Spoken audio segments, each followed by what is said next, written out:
We're sponsored by the Bradford Pear and the Oklahoma weather. We got some serious wind up here in Oklahoma last night.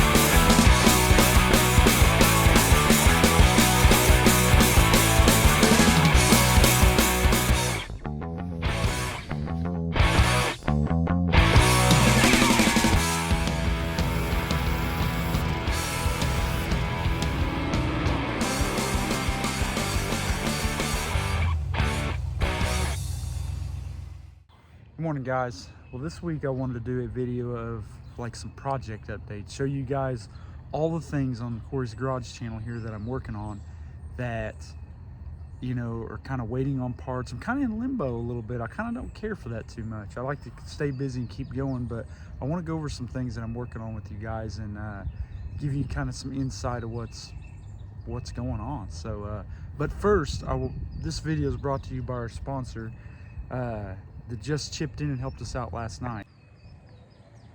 We're sponsored by the Bradford Pear and the Oklahoma weather.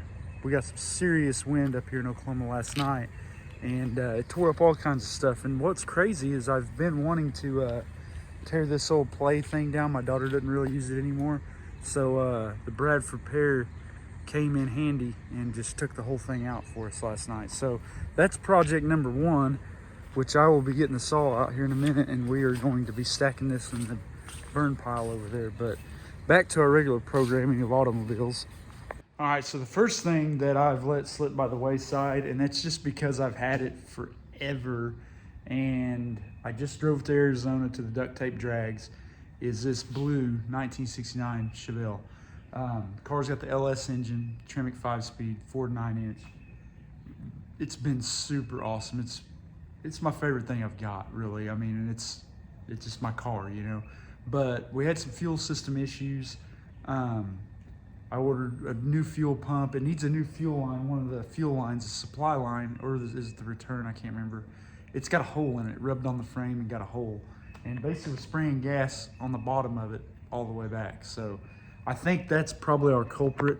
But the car's been LS swapped since 2017-ish. So, and I've been running the wheels off of it. Like, it was, when my daughter was born, it was my daily and I had a 2006 3/4 ton 5-speed 6-liter truck. And this thing, man, I've used it for everything. It was on the road just about every day. But yeah, I need to fix it. So I got everything here. I just need to buckle down and do it. And also I got to drop the third member out of the rear end because it's leaking all the way around. So it's got a little maintenance to it. It really needs a lower rear end gear, but I'm probably not going to do that. But that's what I'm working on. That's what I need to do. That's one of the projects that's coming up, and clean all this stuff off of it. It's kind of getting to be a pretty good shelf. So, of course, the next one is this 81 Camaro Z28 that you guys have seen. I got this car out of Dallas, Fort Worth, from a really nice group of people. And it's originally from Waco, Texas. I found the build sheet under the seat. So sold new in Waco, Texas, and it's been there its whole life. This car is probably the most rust-free vehicle I've ever had in my life. Like, it's really good. In the interior, the doors, it's an excellent survivor. It has been repainted once, as I can tell, but I've got the blueprint. It's like the 390 horse aluminum-headed 350 engine in it.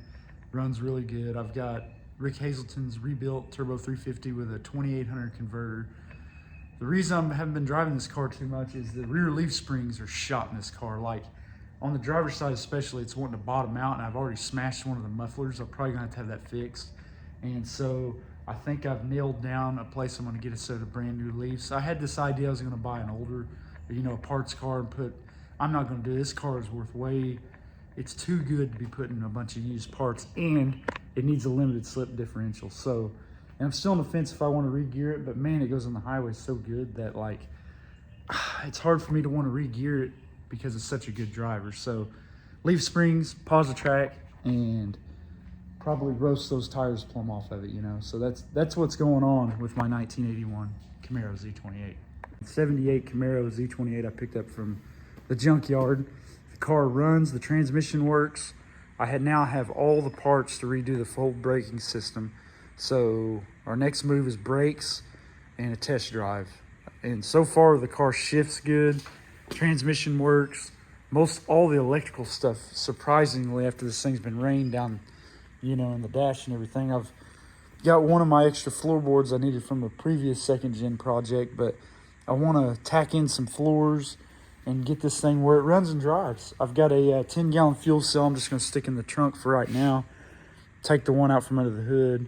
I bought the parts car for the hood. I got to get some stuff cleaned up on that, but I mean, if the brakes worked, I could drive this car to work today and it'll run better by the time I get there. Like, and probably I would be deaf because it doesn't have an exhaust system on it, so I'm going to fix that as well. But that is the CTC Auto Ranch 78 Camaro where it's at. So as soon as I get back from this little trip I'm doing, I'm going to get the brake system done and we're going to go for a drive. So that is this car. And then, of course, you guys see this 2003 Mach 1 Mustang. It's probably one of the first things I bought that I put an X-pipe on it, and put about 2,000 miles on it since I bought it back. And I got it as soon as I got back from Arizona driving that. So what happened is I got the title in on this blue Camaro, then I bought this, and I basically just sidelined that. So my goal is to get all this stuff working where, you know, I don't have to push anything and I can start cruising and driving them and everything. But yeah, this car I'd like to get, if any of you guys in the United States have one of these or have any of these parts, I want 2 really nice wheels, because my driver's side ones, they put the weights on the outside of the wheel and it's messed up the coating. That's driving me nuts. I've got the decal right here for the hood. I was gonna have some paint work done to it, but I think I'm just gonna put the decal on it for right now and redo it, and then hopefully I can find 2 wheels, because I really like the factory wheels, and I might change the mufflers or something. But other than that, it's kind of like when I'm tired of working on stuff, I can go, it's a stick shift, you know, 4.64 valve. I really, really like it. So I don't really have much to do to this car, but it's here. It's part of the collection. So, and you're probably like, what is that? Well, Adam dropped me off this is out of an E350 van, Dana 60. It's got 410s and a traction lock with the disc brakes. And this is going to possibly go in my red Ford.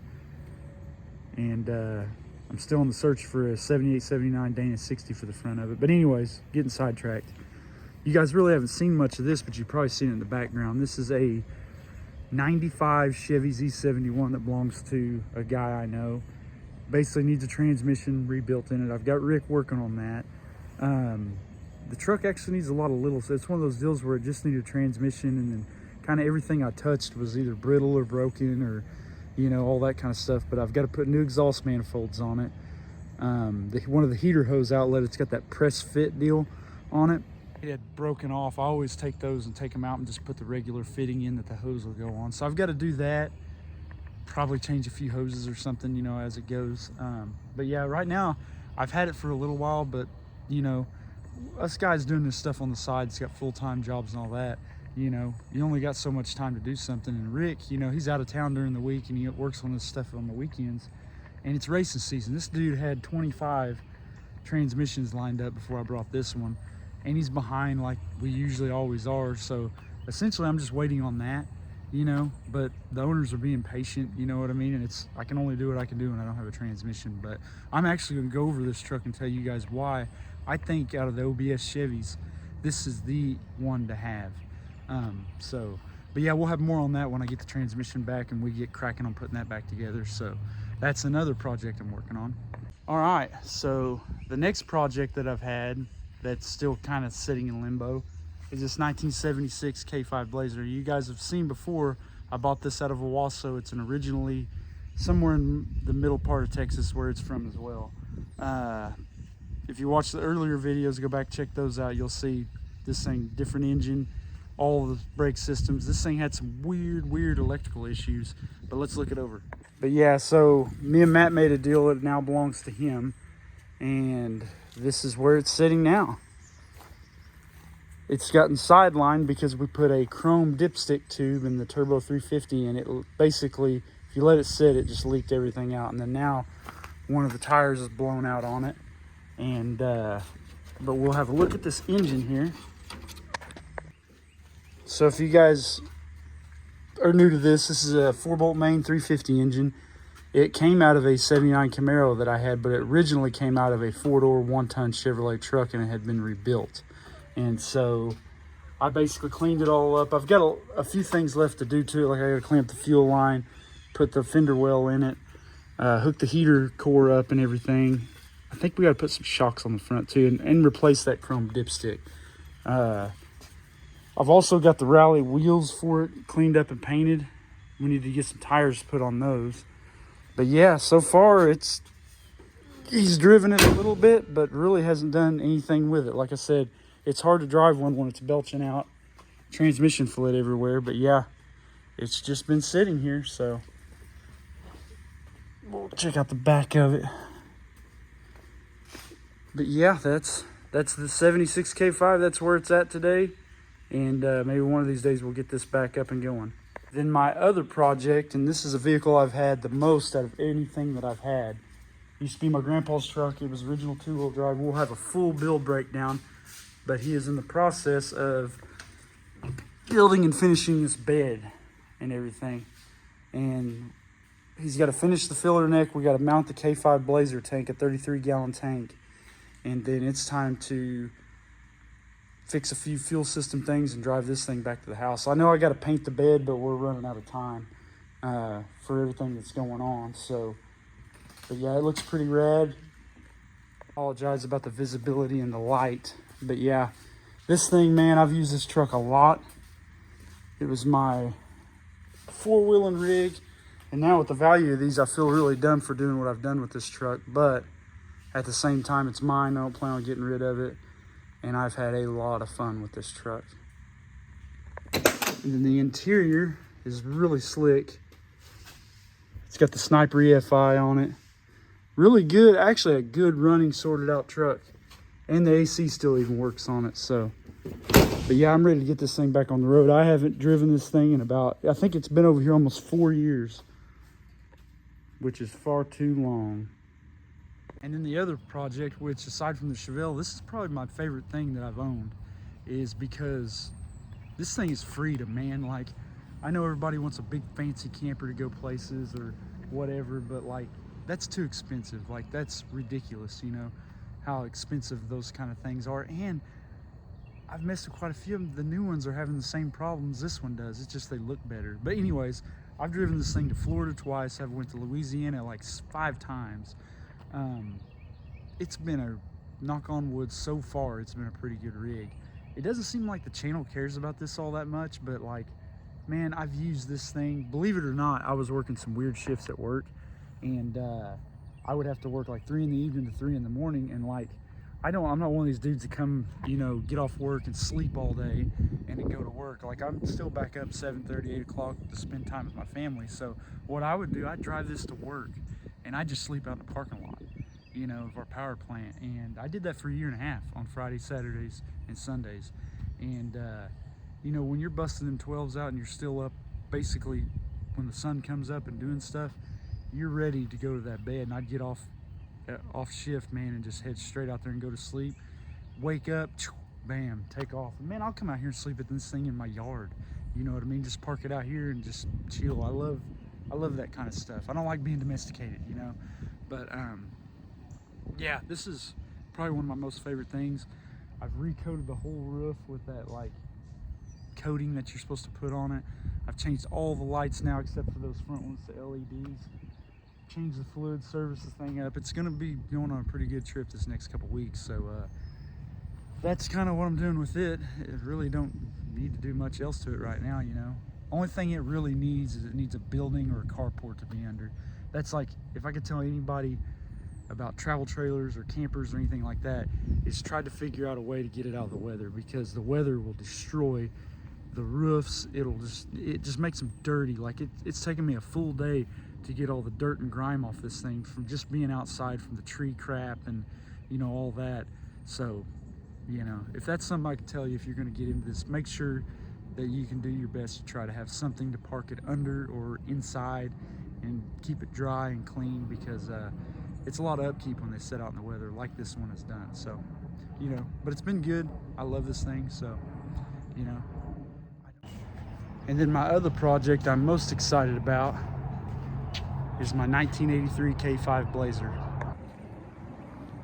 I'm basically waiting just to get all my parts gathered up for the LS swap. We have to pull this engine out, give it back to the previous owner. That was part of the deal and everything, and I'm not using it anyways, but I'm waiting to gather up every part and piece that I need for this Blazer. That way, when I start on it, it's gonna be start to finish. Like, I'm not gonna make this last 2 or 3 months. I mean, I'm hoping within just a couple weeks, I can have this thing going, like, put together. So, sorry, I was reading a message just come up. But yeah, I want to go start to finish because I don't want this to be a long, drawn out 3 or 4 months project. I'm going to try to get every part and piece that I need to make this just go beginning to end, and I'm going to try not to do anything else until it's up and going, because this is something that I really, really want, and this is what I want to drive all the time. So that's kind of where we're at with this right now. It's just kind of sitting, hanging out. It's over here out of the weather. So yeah.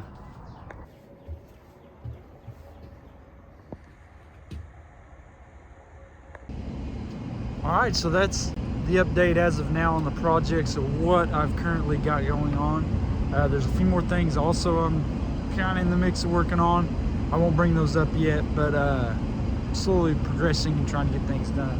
So if you guys like everything, hit the subscribe, hit the like, and I'll throw in some more clips of just some things happen, you know, in the past or whatever. It's kind of fun. But yeah, I appreciate everybody. I'll see you on the next one.